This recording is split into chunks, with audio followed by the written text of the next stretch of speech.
Hey friends, Alvin here. Welcome to our book club. This is the first out of 8 times we're going to be meeting together, and we're going to be looking at youth ministry now and not yet. So hopefully you've got your copy. If you don't and you are part of one of our CBOQ churches, we can actually get to you for free if you don't have one already. But today we're going to be looking at chapter 1 today. And I'm pleased to have with us our author as well as our our director of Next Generation Ministries. I'm just going to leave that in there because this is live, and that's fine. And so we are glad to have you on with us today, Matt. Wonderful. Well, it is great as we look towards the future of youth ministry, and as we are navigating our world right now. It's interesting times, and we want to set into this time in motion. That I believe there may not have been a more crucial time in our recent history than now, as we find ourselves in the midst of a worldwide pandemic, a time of uncertainty and a current reality that is constantly changing. It's in this that we need, I believe, to engage youth today through mentoring experiences if we hope to effectively disciple this next generation. I can't believe that over 8 years ago, when asked where the future of youth ministry needed to shift towards, I would respond with these 3 phrases. It's one that needs to be youth-led. It's one that would be involved in being adult mentored, and it needs to be family empowered. At that time, working together with the team, eventually through research pieces, led towards releasing the book, Youth Ministry Now and Not Yet. Little did I realize that these 3 elements would be critical to laying the foundation for youth ministries that would be able to navigate the challenges of what are shut down, closed church buildings, pausing of programs, and significant more time spent with families or in social bubbles. Little did I realize that the time it was written, roughly 8 years ago, would be so applicable to saying, how do we navigate the challenges and the times that we find ourselves right now? And how do we put into practical steps and foundations so that we can effectively reach and engage this next generation? Over the next number of months, as we unpack this resource together, we'll look at how we can shift our ministry framework to one that will see us become more youth-led, adult mentored, and family empowered, with the purpose of being rooted in a generation and rooting this generation, this next generation, in the ways of the Lord, helping them rise up in this ways to impact and influence their world. We're going to do this by looking at things from a way of how is this practical, meaningful, and a relevant way of doing discipleship in the current reality that we find ourselves. I want to read from you at the very beginning, in page 23, though. It opens up with a video that I had seen many, many years ago. But it says this: children and youth were speaking. And it says, we do not need another program or more events. What we need is for the church to be an intergenerational faith community where we are loved and valued. We need a church that will minister to us and incorporate us into the church family through a variety of means and methods. We want and need opportunities to minister to others in ways that are consistent with their ages, development, and spiritual gifts. We're disciples in training, not disciples in waiting. We are the church of today and the church of the future, but you're in danger of losing us.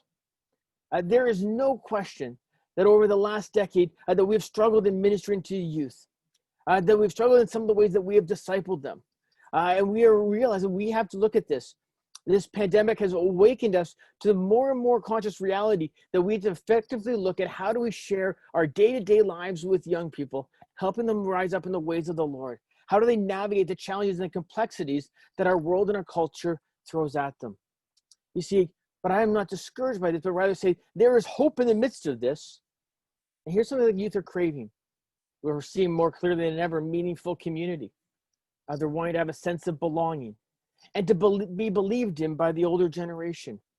Through these means, we can be more involved in the day-to-day lives of teens and more active in shaping their beliefs as they shape their beliefs, values, and behaviors, and to see that be rooted in the person and message of Jesus. I want to pause for just a second.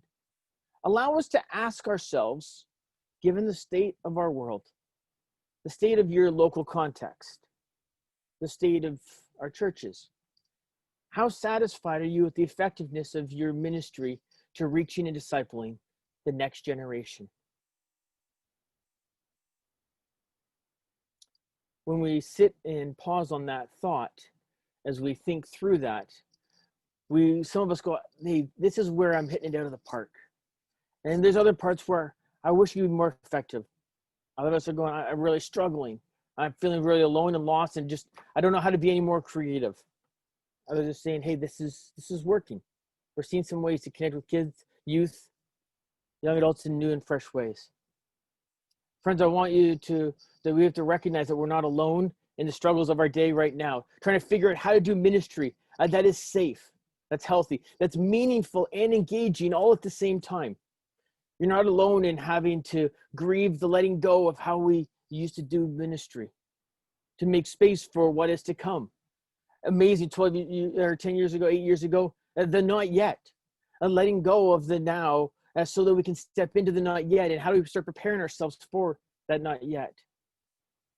It may just even been 8 months ago, but it feels like forever that we're letting go to try to figure out what is it that we can step into? What is the opportunities ahead of us? And that's what we're going to look into. And I think as we unpack together, you're going to see a little more ways that we can be really practical to use the very reality that what we see as challenges that we find ourselves in right now may actually be the very opportunities that we have to reach and engage this next generation. So it's important to know that you're not alone in this journey, and that we're going to go through this together, sharing in the highs and the low for the sake of seeing young people experiencing the life-changing work of Jesus in their lives. In the first chapter of the book, we're looking at things from a 10,000-foot view. This is the idea that before we move into the not yet of our youth ministries, we need to understand where we are now. What's the context that you find yourselves in? What resources do you have access to? What's the framework that you're working within? What is your mission and vision? Why are we doing what we're doing? To minister to both the youth in our churches and in our communities. That's what I want us to think about, is we get to begin there. Begin with the big picture. When you begin knowing, why am I doing what I'm doing? What is our end game? We start with that. Now, I want to say it's important that we don't compare your ministry to any other ministry. You're not here to compare ministries. We're not reading through this, or we're not studying through this to say, how do I compare? How do I measure up to somebody else? Just how does this apply to my context, to where God has placed me right now in the ministry that I've been called to lead? Give yourself an honest look at your ministry context. Develop a clear understanding of your demographics so that you will know then how to best serve them for who they are and where they're coming from. This is the very first step as we move from the now to the not yet. Is you know your big vision. You know your mission. What are you called to do? What is the purpose of why you exist, and what are you aiming towards? From that, then gain perspective. You see, the reality is that as we gain perspective, we may say numbers are important. We want to be able to see more people be engaged with the message of Jesus, but they don't tell the whole story. What does those numbers that you are reaching and ministering to really mean? What are the stories behind them? You see, it's the people's stories and how you're tracking with them. It's what life changes happening as a result. What transformation? We're not to be in the business of behavior modification, but spiritual transformation. When we gain perspective, we also look at things from a perspective of growth. A growth we know is important.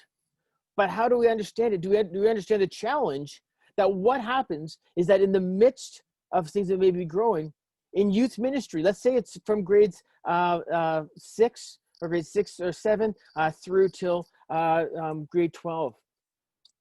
If you say it's in that area, you've got about 7 or 8 years. But in there, every year you're graduating a 7th or 8th of your students. So just the very ability to stay at the same numbers attending means that you're always having to grow in ministry. You have some kids that are coming in, maybe coming from grade 5, grade 6 in, but into your ministry. If a church was really having to go through this reality, the perspective is just to be able to keep status quo is often meant that we're in a growth trajectory. How are we always in a place of reaching out? And we know that there's no more significant time than during teenage years, the kids making decisions coming towards Jesus. So it's so critical that we look at how we have a growth trajectory and yet have it within the perspective, the challenge that we find ourselves in. Secondly, we want to understand the leadership framework. You want to know the framework that you're in. What is the leadership model that you're working within? What is the structure that you have? And how can you do what you do given the framework, given the parameters that you have? Ask yourself, who is in your sphere of influence, who can help join with you to make a greater impact into the spiritual lives of students and invite them to take on more leadership. That may be students taking on more leadership. How are you going to set up a leadership framework that allows a good succession plan, allows abilities for people to grow into opportunities, and gives a space where students have meaningful places of leadership? Finally, have a clear picture of your demographics and how your ministry is modeled to support them. Find out and know where are your youth coming from.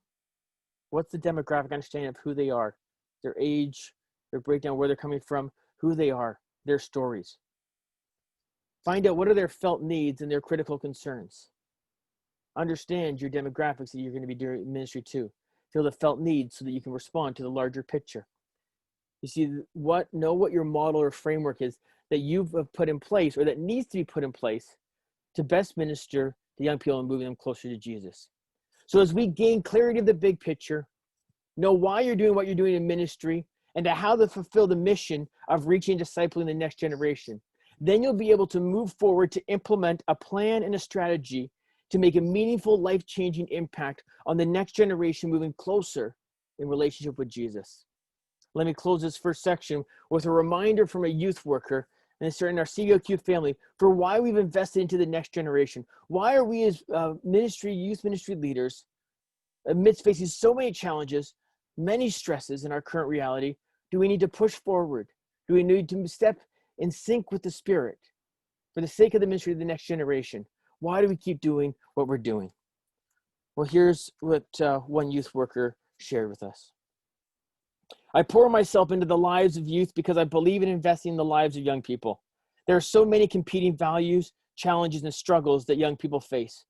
I want them to know that there is another way of life to live, that there are adults who believe in them and will come alongside to support them. There it is. What is it to be adult mentored? Adults will come alongside. Youth being given opportunities to lead and making space to support the family, investing into their own kids. With that, let's start building a ministry that's being youth-led, adult-mentored, and family-empowered. Well, thanks, Matt, for those insights. Grateful for the different things you shared from chapter 1. And chapter 2 is going to be beginning in November. And so again, going to remind you, for those of you who are part of our CBOQ churches and do not have a copy of the book, let me know. You can message me at alau@baptist.ca, or you can also check out the link on our website. You will find the book club link there, and also register for the next one there as well. So in the meantime, continue to think through what that 10,000 foot view is, and we look forward to seeing you for chapter 2. Blessings.